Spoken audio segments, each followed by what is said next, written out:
Zendaya wins the box office. Yes, challengers, the new Zendaya movie is a box office smash. Oh, yes, and we'll talk about that today on Mirror Domains Movie News, your place for entertainment headlines, where we are a live news show where we talk about all the trending movie news headlines of the day. Now, normally we are later on during the day, but I have to go to work today, so I thought I'd turn on the camera and just go through a few trending headlines, including what's going on with Nicole Kidman. Does she want to direct a picture? Tron Ares is coming out, and we got some updates on that. Deadpool Wolverine, of course, is one of the most upcoming anticipated movies of 2024. And then there's a poll out. What is the best movie of 2024 so far? But we start off today by talking about challengers and Zendaya winning the box office. So let's just talk about some of what Zendaya is been saying about this, because if you saw Challengers over the weekend, guys, it's been kind of mixed in its reviews. Zendaya fans like it. I said that there were good qualities about it, but it built it all around this one scene where it was like, okay, it's going to be one of the sexiest movies of all time, and it's really not about that. It's kind of wedged in there. It's more about tennis and about competitiveness. At least that's the way that I got it. And of course, people at the tomato meter, the critics ranked it pretty high, 88%, 75% by critics. So where did it land on the weekend's box office? We have some other stories that we'll get into it as we break it down. Let's talk about the weekend's box office. For the weekend of April 26th to the 28th, 2024, the top 5 of the weekend's box office goes: number 1, Challengers; number 2, Unsung Hero; number 3, Godzilla x Kong: The New Empire; number 4, Civil War; and number 5, Abigail. So where's Boy Kills World? What's going on here? Oh my God, goodness gracious. Boy Kills World is all the way down in the 10th spot, just beating out Alien, the re-release. But Boy Kills World only has 1,900 theaters, so we'll talk about that in a minute. But we'll talk about Challengers first. With its domestic haul of 15 million, 10 internationally for a 25 million worldwide total. And guys, that's pretty good. 25 million for a small hit like that for Zendaya, I think is on its surface good, right? But the budget is around 55 million. So while it is indeed a box office smash, opening up in 3,000 theaters, guys, that's what we have to take a look at here. This is what we have to be cognizant of. Now, it did open up in 3,400 theaters. So it's not gonna, like, the big movies like Dune, Godzilla x Kong, when they open up, they sometimes get up to the 4,000 mark for theatrical theaters in its opening weekends. So it's not as if Zendaya's movie's Challengers is going to climb in its number of theaters that it's going to get released in. This is a front-loaded kind of thing. Will it slowly get back its money for 55 million? Guys, it's got a long haul to go, and it's front-loaded, right? I'm a little bit dubious. So was it a success? Would I be saying that this is a box office bomb? Well, not just yet, guys. This is going to have some staying power. It'll hang around in the top 5 for the next couple of weeks because it's going to have some competition. But if you watch Challengers, as I said, you're a Zendaya fan, then you're going to like it. If you're a Luca Guadagnino fan for some reason I can't comprehend, then you probably will like it. You know my issues with Luca Guadagnino. He's got really bad pacing problems, and he's got a lot of messaging problems. Like it feels at times when you watch his movies, you don't know exactly what kind of message he's trying to tell you as the audience, right? He's got all of these great ideas, but it's almost like he fails to land on any definitive kind of this is what it's about. Like if I were to ask somebody, what is the movie Challengers about? Like well, it's about these 3 people that play tennis. This girl comes between them, but does she actually come between them? Not really. She chooses one, and then I guess chooses another. Are the two guys broken up about it? Not really. So did she really come between them? No. So what is the movie about? Oh, it's about tennis. Okay. Um, well, yeah, they do play tennis. It's about following your passions, James. Don't you know that? It's guys. See, you see what I mean here? No, I'm not. As I said, it's got good qualities, but it's kind of like that's the directing problems. And I did that. I talked all about this in my extensive movie review for this that you can find up in the.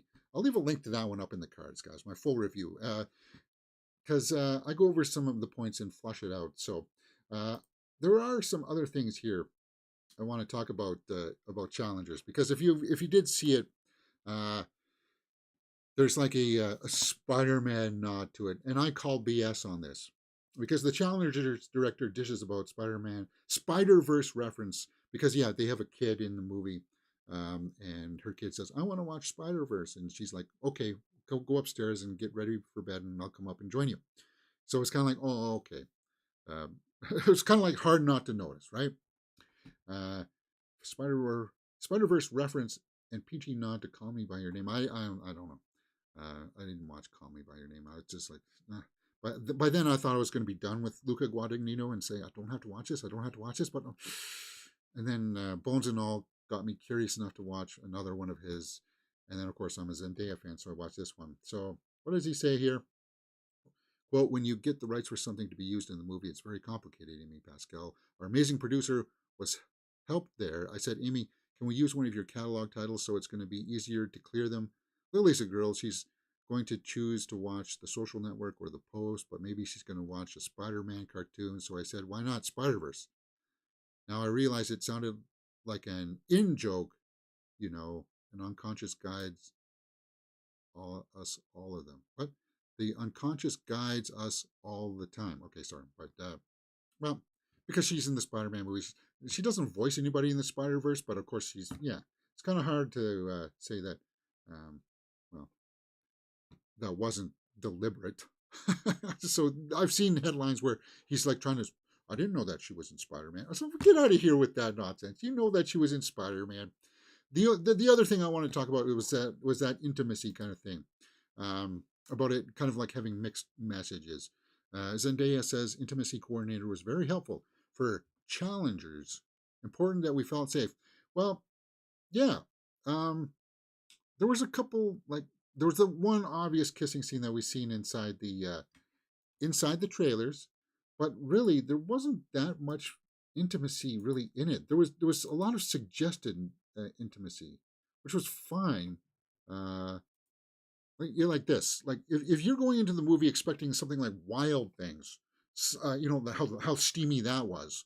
Um, this movie's not that. Like this movie's not this.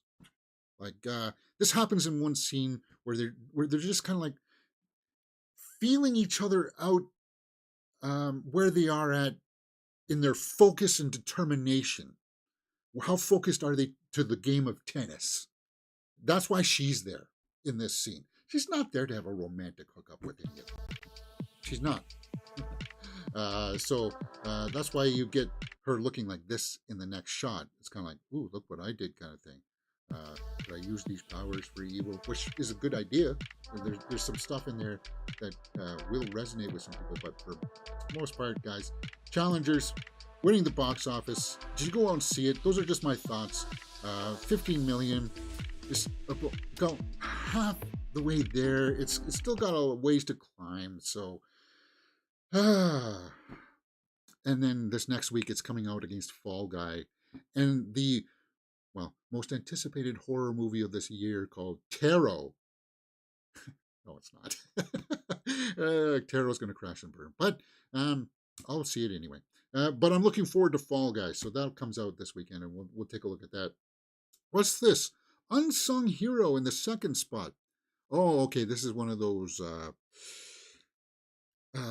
faith-based movies, right? Based on a remarkable true story. Mom's faith stands against all odds and inspires her husband and children to hold on to theirs. This was playing at the Cineplex. I just, yeah. Um, hey, if you're into faith then have at it. And it looks like, see, it only opened in 2,800 theaters, but it made half of what Challengers did. So imagine if it opened up with another 1,000 theaters, how much more would have Unsung Heroes made, right? It's very curious. Very curious. Let's go over to the live chat. Game, set, and match for Zendaya. Yeah, the Fall Guy will bump Challengers from the top spot and then some. Yeah, I hear like everything we hear about Fall Guy is that it's been pretty. It's a fun time. So even if the movie's kind of like Mia with its story, just the fact that it's like a big blockbuster kind of popcorn flick will be enough to grab people's attentions. Ryan Gosling, Emily Blunt. Okay, so the other new release that came out was Boy Kills World, and I went out and saw it first this weekend, and I really didn't know if I would like this movie. Like for the, I'll be honest, for the first 45 minutes, I was kind of like, yeesh, guys, is this really what I want to be watching? I don't know if I like this. It's got this weird narration to it. He's deaf mute, so he imagines other people's voices when they're talking. 60% by critics, 67% by the audience. But this is a movie that's going to find an audience. This is kind of like one that's going to come out and people will be like, yeah, I don't know if I want to watch that. Oh, I don't know. My favorite reviewer said that it's no good.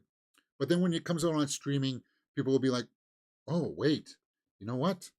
This has got some fairly cool martial arts sequences in it where it's kind of like very well crafted.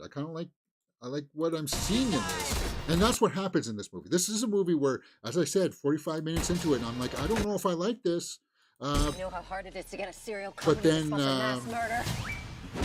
about an hour and 20 minutes towards the end, like the final third act, I was like, I'm fully on board into it, and it takes some twists and turns that with the story where you're like, oh yeah, I know exactly what's going to happen with that character. Do you? Do you know what is it? It's kind of like that, and it does kind of like a few rope-a-dope kind of things where it's kind of like it got me hooked, and then there's like the sentimental backbone of it, of like him and his sister, where his sister was killed, right, and he's kind of like out for revenge for his family, and some of the twists and turns will work for some people. It won't for others. It worked for me. So Boy Kills World, only 1.6 million in its domestic haul, but it was only in 1,900 theaters. So we have to be cognizant of that. See, that's what I'm talking about. Look how many theaters it opened up in. And you also see here that there's no international numbers. So international numbers, I'm trying to pull up stuff for this. And I'm like, okay, well, it did release in some places. Oh, no, I guess it hasn't yet. In Mexico, like Mexico numbers haven't come in, New Zealand numbers haven't come in, Brazil numbers haven't come in, and it is a bit of a staggered release. Like, the majority of people got it here at the end of April, but yeah, some of the numbers just aren't reporting in just yet. But for the most part, May, and then the last ones are here in June. So it'll have a little bit of a run internationally, and hopefully that word of mouth of kind of like, guys, it's actually not that bad. Go see it at a matinee. Don't pay the full price if you don't want to.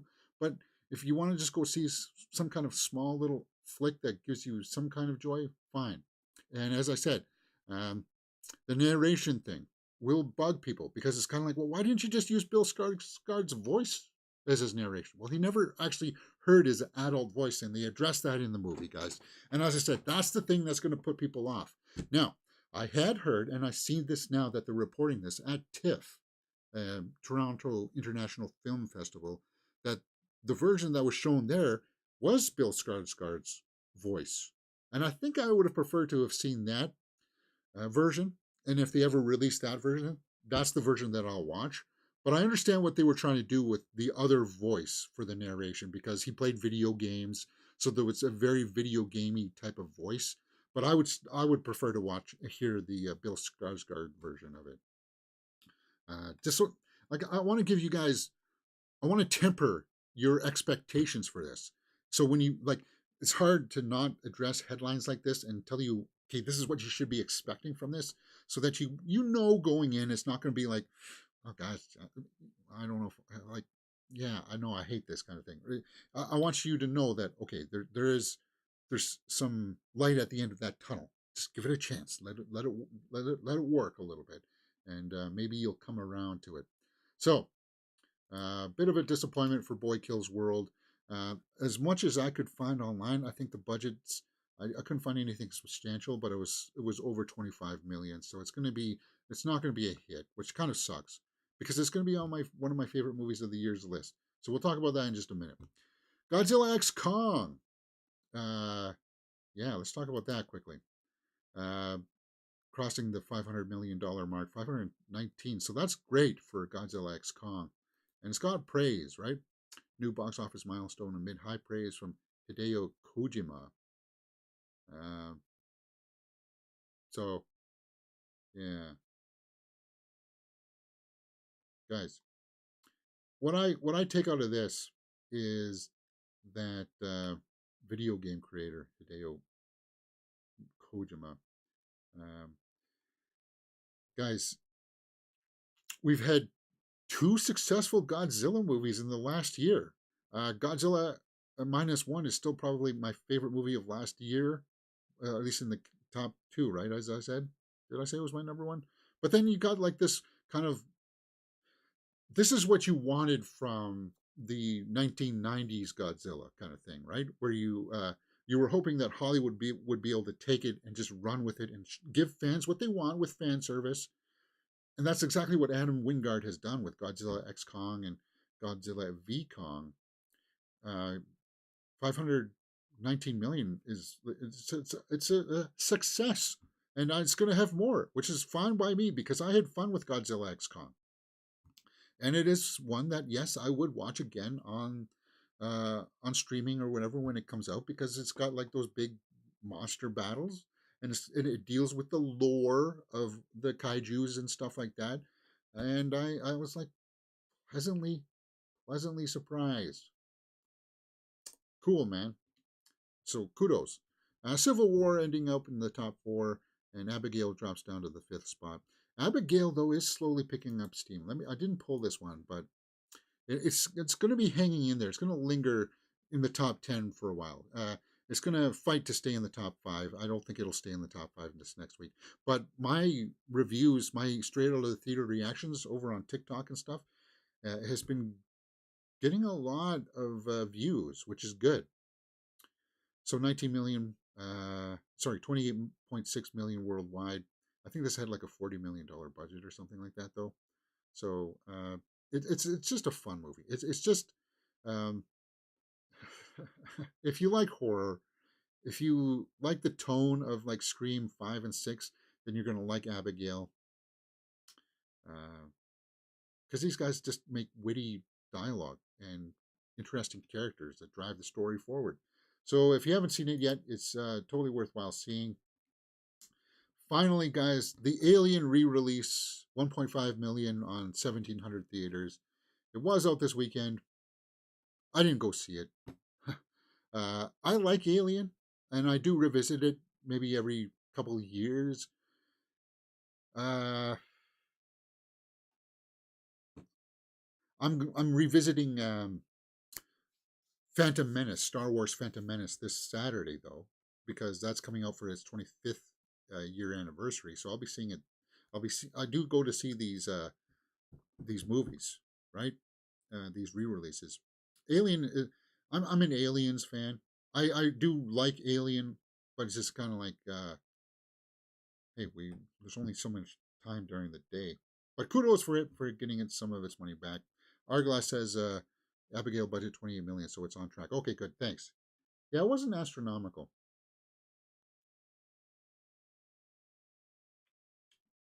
But the thing I would say, and I said this on Friday, I think, right?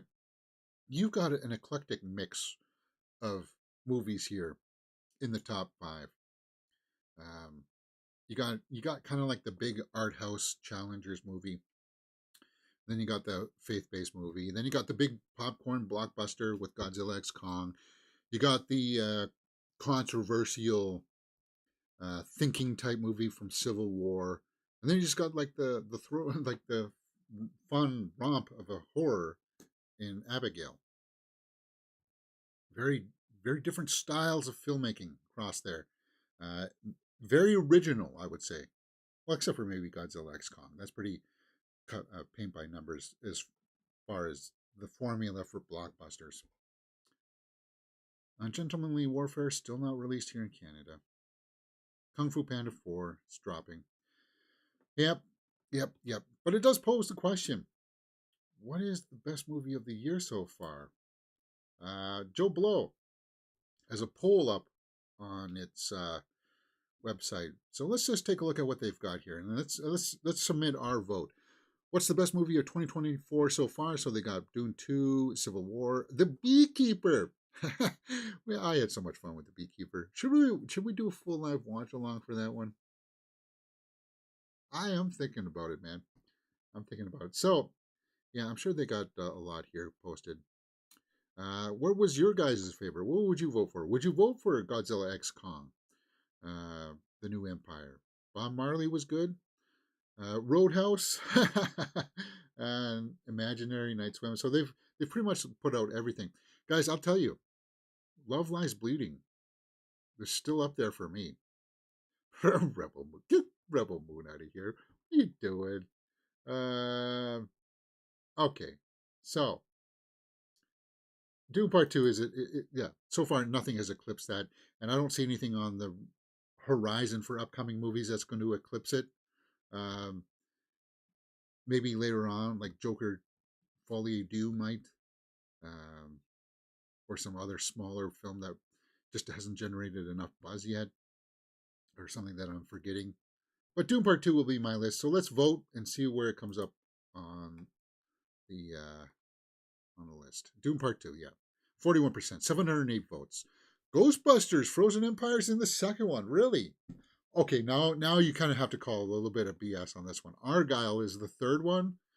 I had a lot of fun with Argyle, but I'll admit to you, it's not a very good movie. Like, it's silly, it's ridiculous, it's stupid, but it's fun stupid. It's not stupid where you're like, oh God, that's what are you doing? It's fun, like stupid, like rolling your eyes, going, ooh, like that. It's that kind of stupid. And you've got some companions in there that'll help you along the way, with like Henry Cavill, Bryce Dallas Howard, Sam Rockwell. People who are finding it are having fun with it. Okay, fine. It's your third favorite movie of the year. I don't know if I agree, but yeah, for me it would probably be Dune Part 2, Love Lies Bleeding. Um, yeah, those are my number two right now. And maybe I had fun with Beekeeper too. Beekeeper was so much fun.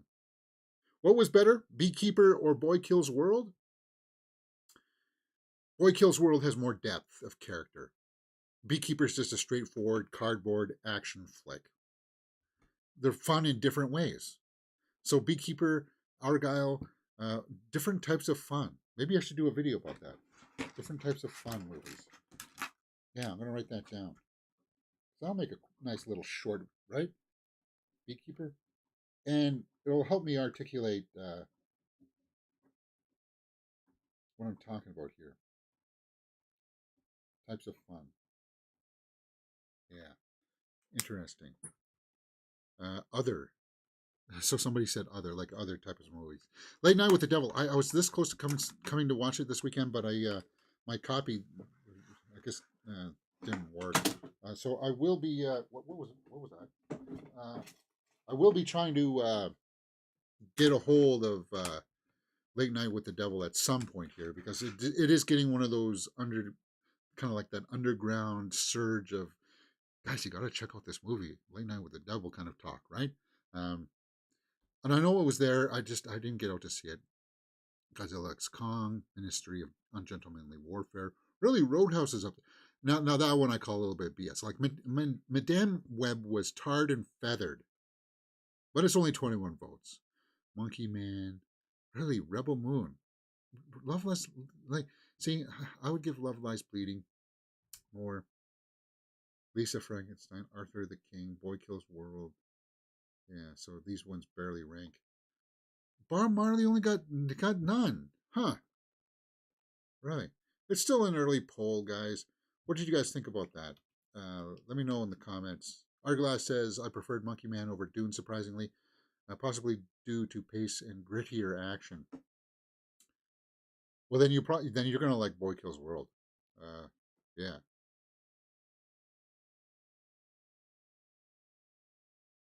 interesting list. But I do want to watch Late Night with the Devil because I hear good things acting wise from David Desmalchin. I can't stay awake from 9:15 tomorrow. It's like it'll be like one of my last, and it's streaming on Shutter now, right? Saying that it's on Amazon Prime, but I don't. I called. They also said that Ministry of Gentlemanly Warfare was going to be on Prime. Let me just go over there and see that. And Prime is one of those things that'll show it, uh, but it will also say, okay, now you just got to subscribe to a free trial, which it says here, which is I think Peacock or something with Shutter. Yeah, with Shutter. Ah, we'll see. All right, guys, interesting poll. So, um, if you like talking about movies and stuff, and you like participating in live streams and letting us know your thoughts, come join us because we do things like trailer reactions for Deadpool and Wolverine, the new upcoming Netflix movie Atlas, the Watchers coming out soon, and that's a horror movie that I'm looking forward to. Fallout series, we do series reactions for Fallout and Reacher. Those are all up on the channel right now. Reacher is getting some really good numbers too. Everybody's liking the Fallout series. I am one of those people included. Abigail, thumbs up. Civil War, meh. Roadhouse, we did a full movie reaction. We haven't done a full movie reaction in a while. So Netflix has some ones coming out in May here that we'll be doing full movie reactions back again. And can't wait to get into that. And of course, then, we do movie news throughout the week where we talk about, everything that's upcoming movie news. Deadpool Wolverine is an upcoming movie. One of the most anticipated of the year for a lot of people. Deadpool and Wolverine director Sean Levy says film requires no prior research or the Marvel Cinematic Universe. So this came out like on Friday. This broke on Friday, right? But for some reason, the big trades aren't publishing it until yesterday. He says, quote, I am definitely not looking to do homework when I go to the movies, he says. His aim to make the movie that to MCU newcomers will enjoy and as much as passionate fans. So yeah, that's what we all kind of expected from the Deadpool and Wolverine, that there would be a lot of Easter eggs in there for the hardcore fans because Ryan Reynolds is a big fan of the Deadpool character. Him and Sean Levy work very well together, and they're going to make it very accessible. Is the is the word there that industry word that a lot of people use, accessible. What makes the film accessible? Well, what makes it accessible is that you don't need to go and watch the previous two movies to figure out what's going on in this one. That's what that means, right? You don't need to figure out you don't need to go watch all the X-Men movies to figure out what's going on with Wolverine, because in this one they're going to establish the Wolverine character, and they're going to let us know for the hardcore fans by little tips in the dialogue and stuff like that which version of Wolverine he is. We all assumed that he was going to be an Elseworld, like a multiverse version, and we all accept that. We roll with that, and the movie will explain that for people who don't understand multiverse stuff. It's a really interesting duo. They build a huge conflict with each other because they're so different individually. Yeah, so I'm looking forward to it. Deadpool and Wolverine doesn't need to be a lot of homework. Now, that doesn't mean that the writers and director didn't have to do their homework. I'm looking at you, Disney. Or more or less, I'm looking at you, Lucasfilm and stuff. Yes, you have to do your homework if you're going to be writing and directing a story within the universe. But as I said, Ryan Reynolds and Sean Levy are fans of the property, so they understand they understand the assignment. July 25th, and the trailers are out. And as I said, we just did a big trailer reaction for it. So unfortunately, that one got buried by the saturation of everybody else doing their trailer reactions. So I'm looking forward to it. I think this movie's just going to be a lot of fun. This movie's going to put a lot of smiles on people's faces. Ray Park is in this. What? Darth Maul himself, huh? He was done dirty. If you don't know what happened, somebody published a video. I think maybe he might have done it himself too. He published himself in some kind of indiscretion, graphically. Whatever. So there you go. Did you have to say that, James? Yeah, well, we do follow movie news here, so I was kind of aware of that kind of headlines.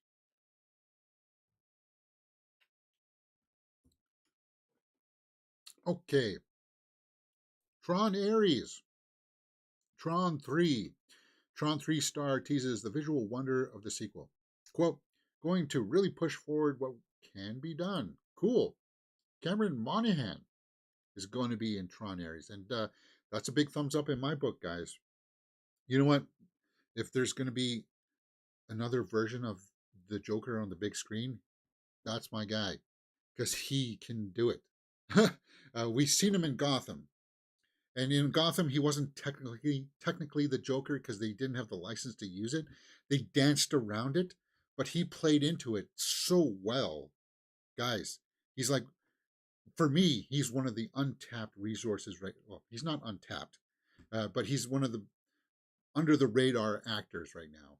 And people will recognize him from that Star Wars game or whatever. But if you've ever watched Gotham, he's the number one reason why I would tell you to watch Gotham. Tron Ares, though, he says that they're going to push the envelope, huh? So I'm guessing that maybe he's going to be the bad guy, because it seems that Jared Leto is going to be the good guy that comes out of the computer world into the reality that we are in and says, okay, I want to come out here and bring my forces out here, maybe? I don't know. So let's just see. Cameron Monaghan praises the cutting-edge visuals of the upcoming sci-fi sequel. Tron has never had a problem with visuals. And yes, I know that the 80s version is a little bit dated now, but you still got to respect it for what they did, what they were able to achieve. And I liked aspects of Tron Legacy. It was, who was it? Was it Garrett Hedlund was the lead? And it was just, they chose the wrong lead. The guy had he was a charisma vacuum. Yeah, Garrett Hedlund. The camera doesn't like him. He had no riz, is what they're saying now, right? Cameron Monaghan has the riz. So does Jared Leto, despite what everybody says about Morbius and his version of the Joker. Now, that would be cool if he did turn around and become the Joker, because then you'd have two Jokers in the same movie. Whatever, the possibilities are there. Whatever. The movie, led by Jared Leto as Ares, remains shrouded in mystery, promising high-tech excitement, a fresh encounter with AI beings. Monaghan reminisces about his enduring connection to the Tron franchise. He says in an interview at the Calgary Expo. Oh, Perry Nemiroff is at the Calgary Expo. Cool. And he says, quote, I think this one, in a very similar way, is going to really push forward what can be done from a visual perspective. I would sometimes even come in on days when I wasn't working, because that set was really amazing. A lot of the practical sets were pretty phenomenal, and I would love to go look at those as well. Well, see, he's talking about production design there, and you would think that, shouldn't it, if they're in the computer world, shouldn't that just be all on green screen stages? But you want to go in and check it out anyway. So it looks like they're also going to have some practical sets that will be augmented with CGI, no doubt. But there's some interesting things there that make me go, ooh, curious. I want to check this out. Tron Ares. It's shaping up for sure. And when do we get our taste of Tron Ares? Tron Ares release date is 2025, so we're still a year away from it, guys. October 10th. So we'll still have some time to. What are these? Are these official? Melanie Maximus. Concept art. Okay, this is concept art. But that's official. That's production footage of Jared Leto.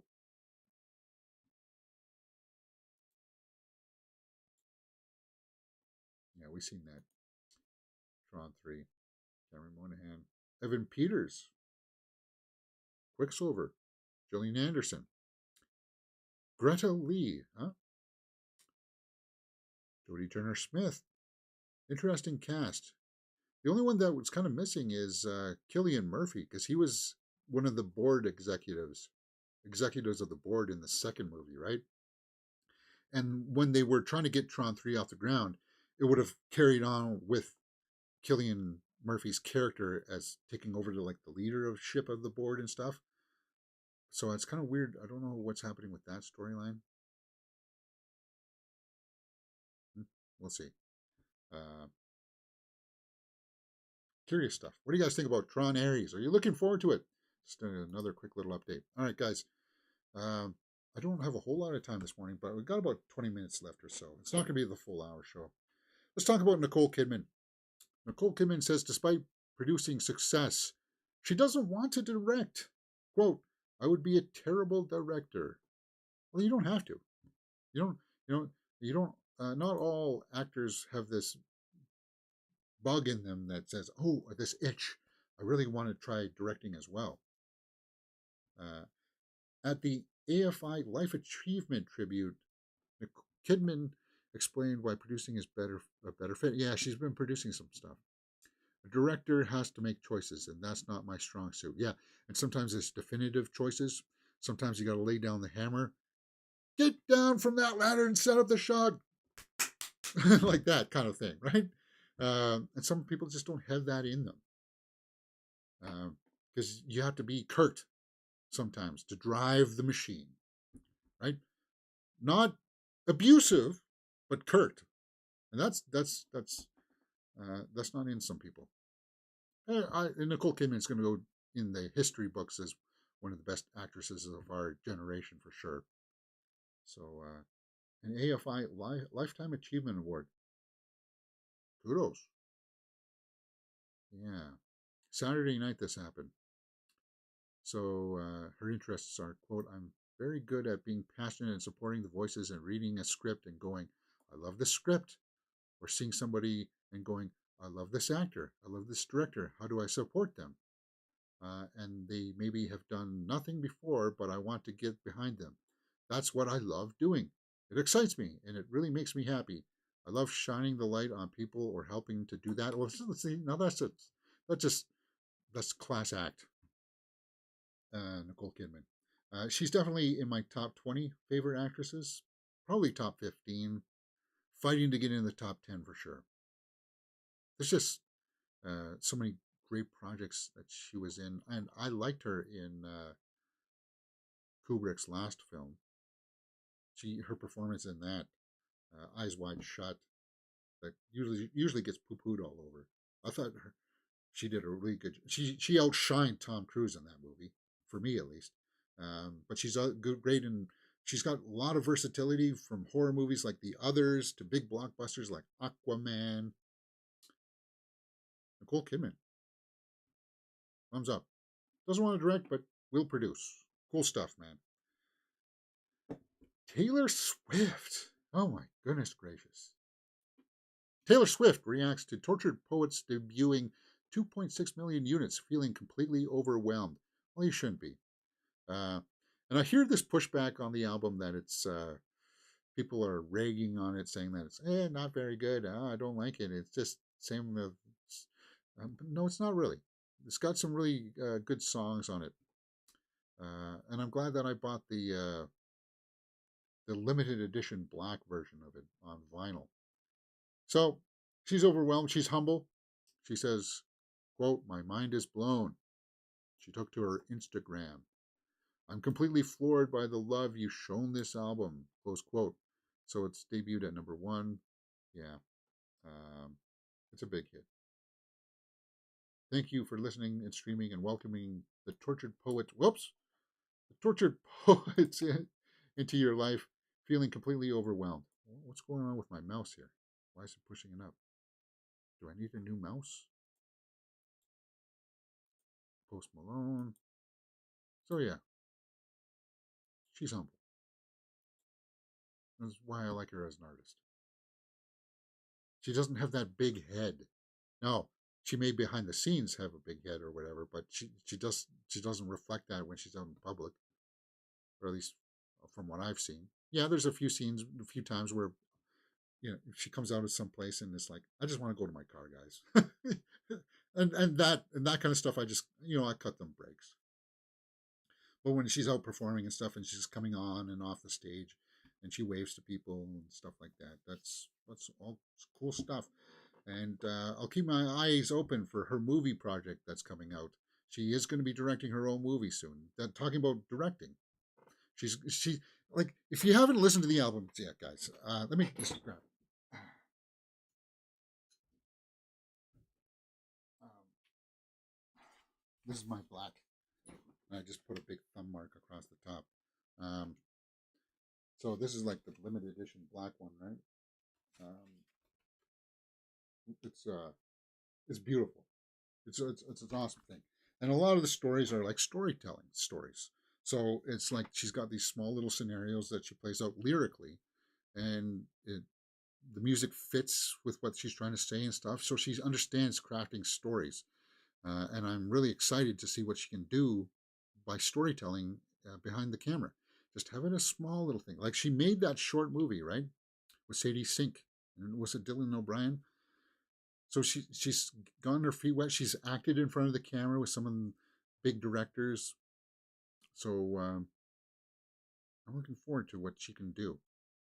Really looking forward to it. Okay, what's next? Survivor, guys. You people have been asking. A few people have been asking. Everybody's been asking. Why haven't I been reacting to the latest season of Survivor? This is because I got a little bit burnt out with the last season. And I said I was always going to come back if there's going to be an all-star season. And it seems like there's going to be some season kind of like that. Probst announces Survivor 50 will be all returning players. So it'll be like, I don't know what the theme is here. I didn't want to say all-stars because, well, yeah, it could be an all-star season, but then they could also do like heroes versus villains kind of thing. So it's not all, like, always all-stars, but it'll be like familiar players, second chances they've done. So this one I'll definitely be reacting to for sure, which is good because they need to do this every now and then, because sometimes the people that we really like on the shows get voted out in the first couple of weeks, and it's like, oh god, he was so good, and then your anticipation kind of dwindles down. So it's always fun to see them have kind of like a return. So yeah, Survivor 50. Now, what is it? 40, 47 and 48. 47 is out right now, right? So we got 48 and then 49. They're going to shoot 49, I guess, this fall, and then they're going to do 50. But we know 50 is coming, so I'm curious, is there any feeling 50 will be new players and don't make it a big deal? And how far back will the old players come back from? Are we going to get players from like Marquesas? We don't need to go all the way back like that. That's like when Boston Rob came in. We don't know. They've kind of make it a little bit more current, right? Like the last All Star seasons was just bonkers, crazy awesomeness, and that's compelling television right there. So, for the Survivor fans out there that want to see me return to doing full reactions, and I may come back for season 49 with the new players. I just I just got a little bit. Maybe this fall, this September, we'll come back and we'll do another Survivor season. It's just, it takes time, guys. and we'll see what my schedule is. Because in after July, I shall be probably switching over to a 40-hour work schedule, which will again throw everything up in the balance as to what's going on and stuff. So we'll see how that works. All right. Mufasa. One quick little headline here that snuck in at the last minute. Mufasa, the Lion King trailer previews Disney's prequel movie. So, yeah, guys, are you excited for this? The Moonlight director Barry Jenkins is directing. Will release exclusively December 20th. So it's going to go up against Craven the Hunter. Whatever. Big musical cast: Elton John, Tim Rice, Hans Zimmer, Beyonce. Okay. Said Lin-Manuel Miranda. Okay, who wrote songs? Whatever. Mufasa, the Lion King. Okay, guys, I don't need a whole big background on this. Is that the poster for it? Let's pull that out a little bit. So this is the father of Simba, right? I guess it'll go into the brotherhood there of him and Scar, right?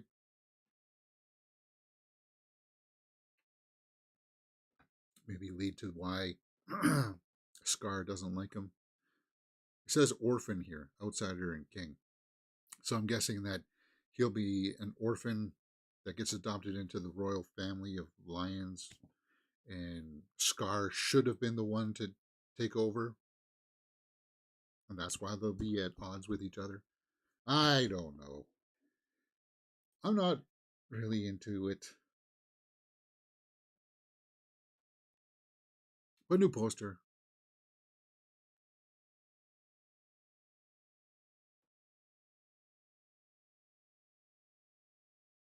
And the trailer, I guess. Do I need to do a trailer? Not if it's going to have this music there, James. CGI trailer.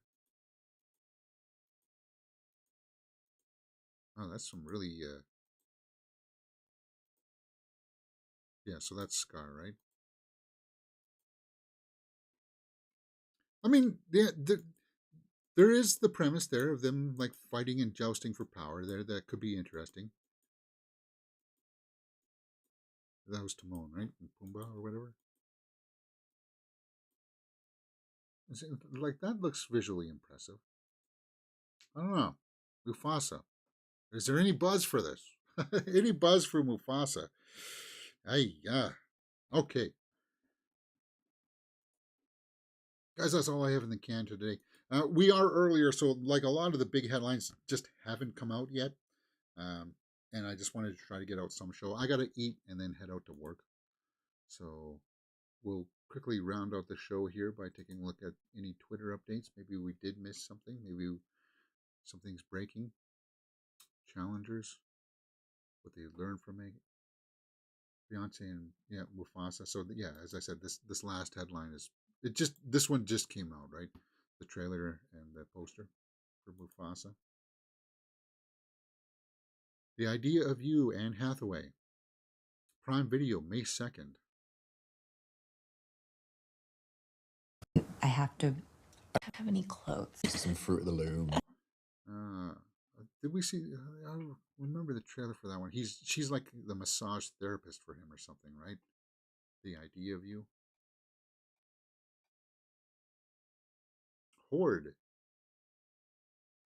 Joseph Quinn and Haley Squires in the UK and Irish theaters May 17th.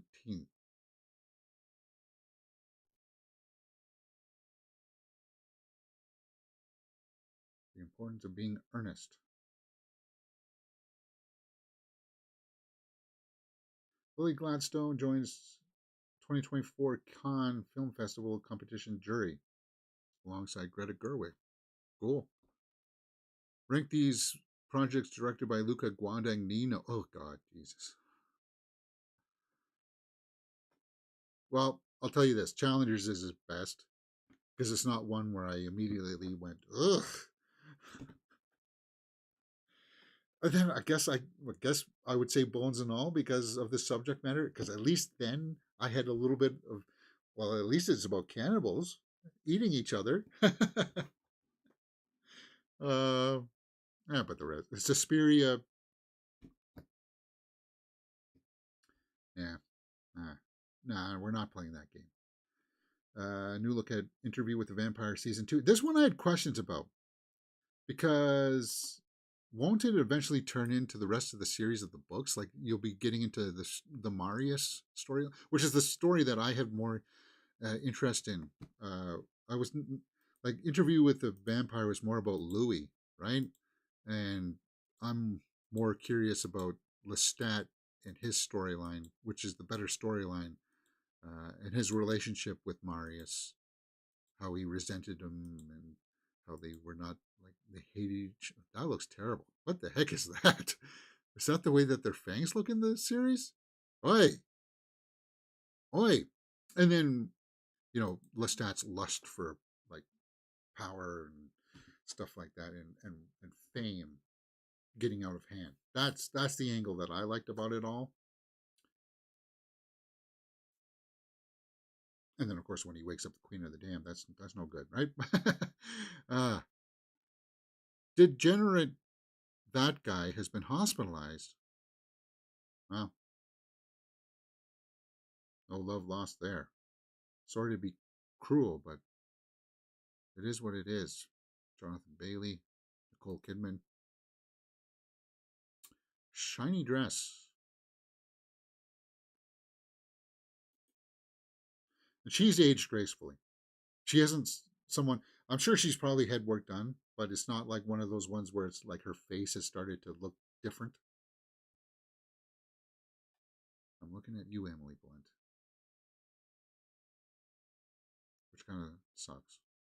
Happy birthday to Academy Award winner Penelope Cruz. So it was her birthday yesterday, 28th, April 28th. She was really good in Ferrari. I want to watch Ferrari again. I do. Mostly because of the scenes between her and Adam Driver. Are you there, God? It's me, Margaret. Was released a year ago. Paul Mescal. Godzilla X Kong passed 500 million. Yeah, we talked about that. Doom Part 2 has surpassed 700 million at the global box office.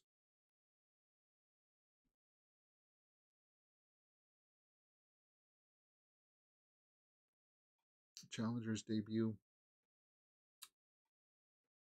Okay. That brings us full circle. That brings us up to 10 o'clock. I have to eat and then get out. Our says, action looks good for Mufasa. I'll jump on board when the soundtrack comes out. Now we'll see how that Mufasa thing unfolds. I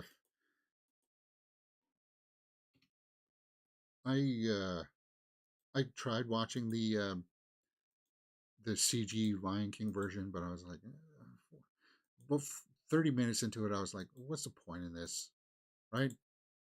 But this is at least will be a different news story on it. They're trying to augment the mythos, and visually, it looks like the color palette is vibrant, rich. So this one might actually rope me in, oddly enough. Mufasa.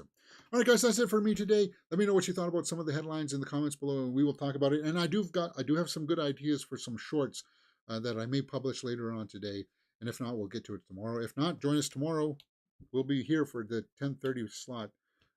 Thumbs up. See you next time. You're watching Your Domains.